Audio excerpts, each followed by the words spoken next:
नमस्ते दोस्तों, मैं हूँ सोनम।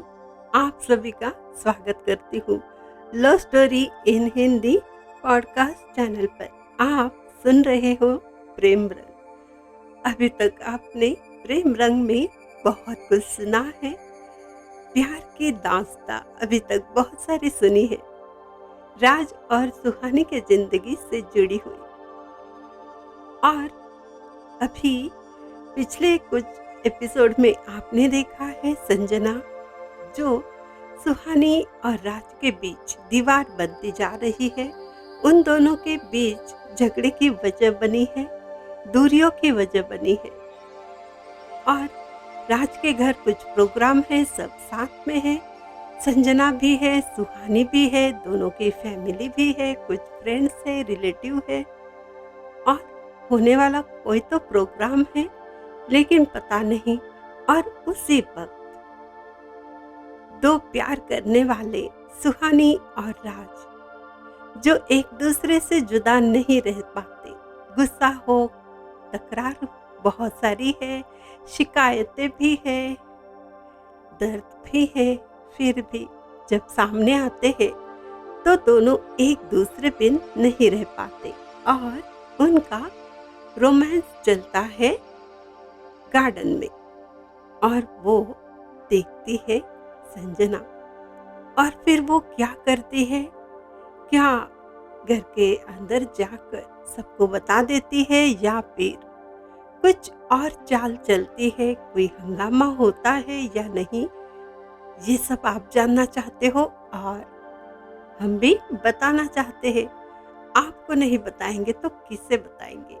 तो चलिए सुनने के लिए तैयार हो जाइए प्रेम रंग का एपिसोड नंबर 81, राज सुहानी की सगाई नंबर 2। राज और सुहानी दोनों थोड़ी देर के लिए घबराते हुए यहाँ वहाँ देखने लगते हैं। उनको सिर्फ संजना नजर आती है जो बहुत ही गुस्से से उन दोनों को देख रही थी। संजना, तुम हमारा पीछा क्यों करती हो? राज के इस सवाल से हंसते हुए संजना कहती है, मैं और पीछा? मेरे पीछे तो दुनिया पड़ी है, लेकिन हाँ, मैं तुम पर मरने लगी हूँ। चलो अब शादी के बाद ये सब कुछ नहीं चलेगा, ओके? ये जो लड़की है, जो कोई है, मुझे इस शहर में भी नजर नहीं आनी चाहिए। राज गुस्से से कहता है, संजना माइंड योर लैंग्वेज, तुम बहुत ज्यादा बोलने लगी हो और सुहानी के बारे में कुछ भी बोलने से पहले सोच लो। और तुम कोई मेरी पत्नी नहीं हो जो हक जता रही हो। सुहानी मेरी जिंदगी है, मेरा प्यार है, मेरी खुशियां है। उसके बिन तो मैं जिंदगी सोच भी नहीं सकता।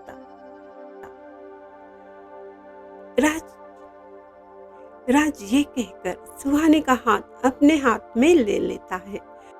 संजना गुस्से से देखते हुए वहां से घर में चली जाती है। अब वो जरूर सबको बता देगी, हंगामा खड़ा कर देगी। दोनों फास्ट घर में चले जाते हैं। सब कुछ शांत देखकर उनको भी राहत मिलती है। दोनों चुपचाप बैठ जाते हैं। राज के मम्मी और पापा पंडित जी से कुछ पूछते हैं, सब तैयारी हो गई है क्या? फिर से राज और सुहानी की धड़कनें तेज होने लगती है। पता नहीं अभी क्या होने वाला है। संजना के चेहरे की मुस्कान देखकर उनकी परेशानी और बढ़ जाती है। सुहानी पूजा से धीरे से पूछती है, इसने यहाँ कुछ कहा तो नहीं ना? और तुम क्यों चली आई? जवाब में पूजा कहती है, तो मैं क्या वहां रुककर तुम दोनों का रोमांटिक सीन देख लेती? मुझे नहीं देखना था और ना कबाब में हड्डी बनना था। और हाँ, उस चुड़ैल ने कुछ नहीं कहा, वो चुपचाप बैठी है। राज के मम्मी पापा बुलाते हैं जहाँ पर पंडित जी होते हैं। उस बड़े से हॉल में सभी आकर बैठ जाते हैं। राज के पापा कहते हैं, बहुत ही खुशी की बात हम आप लोगों से शेयर करना चाहते हैं। वो बात क्या है, ये आपको राज की मम्मी बताएगी। राज के पापा की बात सुनकर सभी हैरान देखने लगते हैं। क्या बात होगी, ये सोचने लगते हैं। राज की मम्मी कहती है, हम दोनों अपने बच्चे से, हमारे बेटे से, राज से बहुत साल दूर रहे, लेकिन अब ये मौका मिला है अपने बेटे की जिंदगी संवारने का, दुनिया भर की सारी खुशियां उसे देने का। हम दोनों अपने बेटे की सगाई करना चाहते हैं, इसी वजह से आप सबको बुलाया है। ज्यादा लोगों को नहीं बुला पाए, लेकिन हाँ, शादी में सबको आमंत्रित करेंगे। राज बेटा, यहाँ पर आ जाओ, आज हमारे लिए भी बहुत खुशी का दिन है। तुम्हारे लाइफ का भी ये दिन बहुत खुशी का होगा। ये सारी बातें सुनकर बहुत घबराया हुआ राज मम्मी पापा के पास आकर खड़ा हो जाता है। उसको डर लगने लगता है, अगर मैं अब नहीं कुछ बोला तो पता नहीं क्या होगा।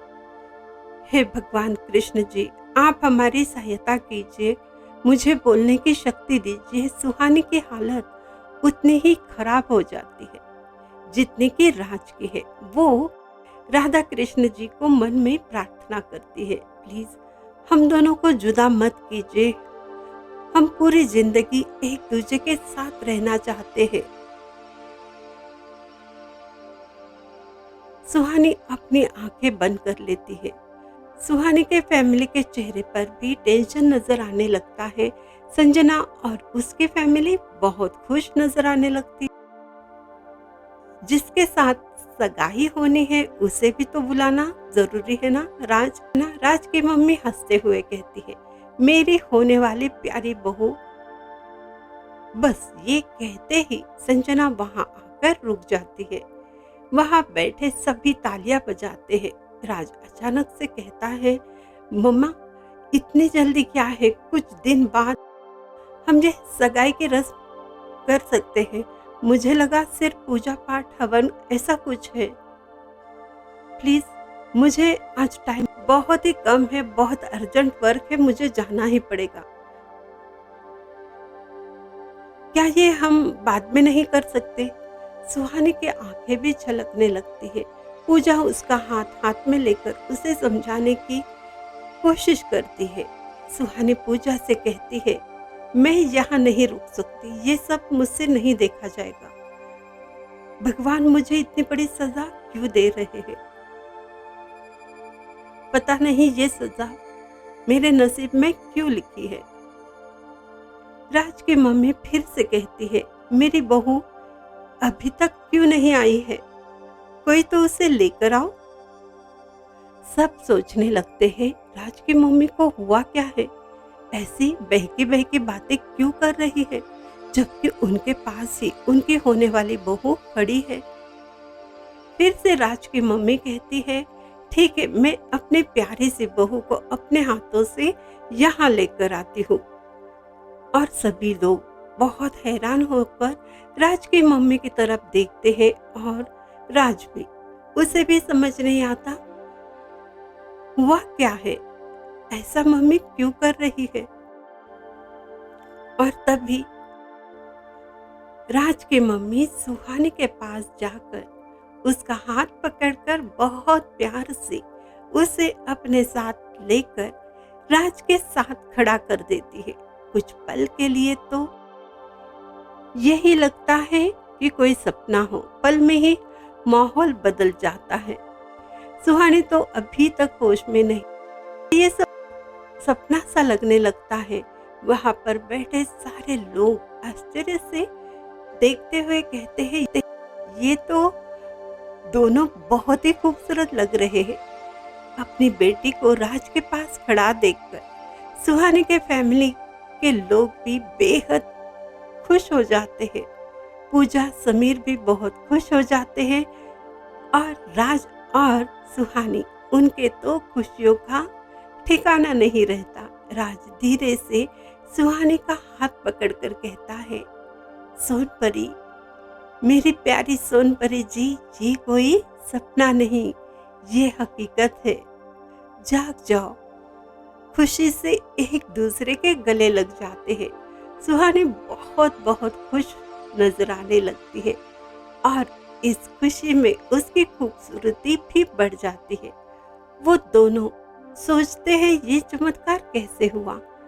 बिना कुछ कहे राज की मम्मी कैसे मान गई। राज की मम्मी हंसते हुए कहती है, अभी तुम्हें कहीं वर्क के लिए जाना है क्या? लेट हो रहा है तो बोल दे, ये सगाई बाद में कर लेते हैं। हंसते हुए राज कहता है, नहीं नहीं, ऐसा कुछ नहीं है, अभी कोई वर्क नहीं है। और हाँ, कोई वर्क होता तो मैं समीर को भेज देता, लेकिन मैं कहीं नहीं जाता। और सभी हंसने लगते हैं। संजना का चेहरा गुस्से से, अपमान से लाल हो जाता है। वो वहां से बिना कुछ कहे निकल जाती है और उसके साथ ही उसके फैमिली के सभी मेंबर चले जाते हैं। राज की मम्मी पापा बहुत खुश हो जाते हैं और कहते हैं, हमें जैसे बहू चाहिए थी वैसी संस्कारी बहू हमें मिली है। हम लोग बहुत खुश नसीब हैं जो हमें सुहानी जैसी बहू मिल रही है। सबके दिमाग में ये विचार आता है, लेकिन अचानक ये राज की मम्मी ने डिसीजन चेंज कैसे कर लिया? उनको क्या राज और सुहानी के लव स्टोरी के बारे में कुछ पता चला है? सवाल बहुत सारे थे, जवाब सिर्फ उन्हीं के पास थे। लेकिन दोस्तों, आप तो खुश हो ना? अब सगाई तो राज और सुहानी की हो रही है। तो चलिए इस खुशी के अवसर पर जिन्होंने अभी तक चैनल को सब्सक्राइब नहीं किया है, प्लीज वो सभी सब्सक्राइब कर दीजिए चैनल को और लाइक कमेंट्स भी कीजिए और स्पॉटिफाई जैसे चैनलों पर हमें फॉलो कीजिए, लाइक कीजिए। प्रेम रंग की स्टोरी आपको कैसी लगी ये हमें जरूर बताइएगा और बस आगे क्या होता है ये जानने के लिए थोड़ा सा इंतजार कीजिएगा, जो आप हमेशा करते हो। और वही प्रेम रंग में रंगते रहिए।